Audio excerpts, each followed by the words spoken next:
బట్టే ఉంటుంది. నిజంగా మంత్రికి చిత్తశుద్ధి ఉంటే నేను రాజీనామా చేస్తా అని గింకారాలు హుంకారాలు చేస్తున్నాడు నేను చూసిన. మంత్రి గారు నేను అడుగుతా ఉన్నా, నిజంగా నీకు చిత్తశుద్ధి ఉంటే నువ్వు రా, మీరు నేను ఇద్దరం కలిసి హైకోర్టు సీజే దగ్గర పోదాం, వెంటనే సిట్టింగ్ జడ్జితోని ఎంక్వైరీని అడుగుదాం.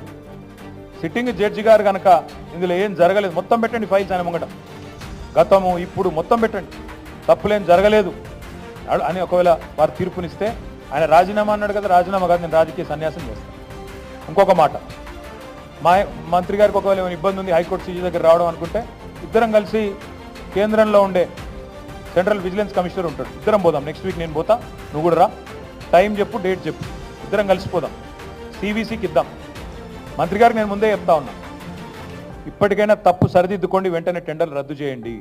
జరిగింది తప్పు, ముఖ్యమంత్రి కూడా నేను చెప్తా ఉన్నా, జరిగింది తప్పు 100%. ఇది ముమ్మాటికి నీకు